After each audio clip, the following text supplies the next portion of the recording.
Hi, I'm Roberta. Welcome to my kitchen.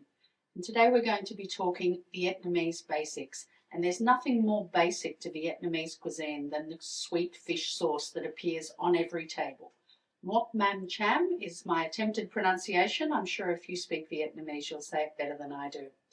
There's as many recipes as there are cooks for this. I'm using the ratios that Mark Jensen taught me. Equal parts rice wine vinegar and fish sauce and twice as much water. So 1 part fish sauce, 1 part rice wine vinegar, 2 parts water into a saucepan and 2 tablespoons of caster sugar into that.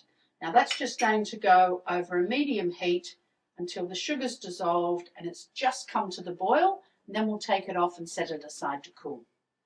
Okay, so that's cooled down, and as I said, this is the basic on every Vietnamese table.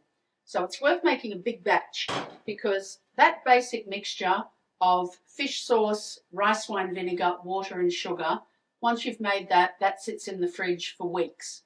When you're ready to serve it, for each 1/4 of a cup you're going to serve, you're going to add 2 teaspoons of lime juice,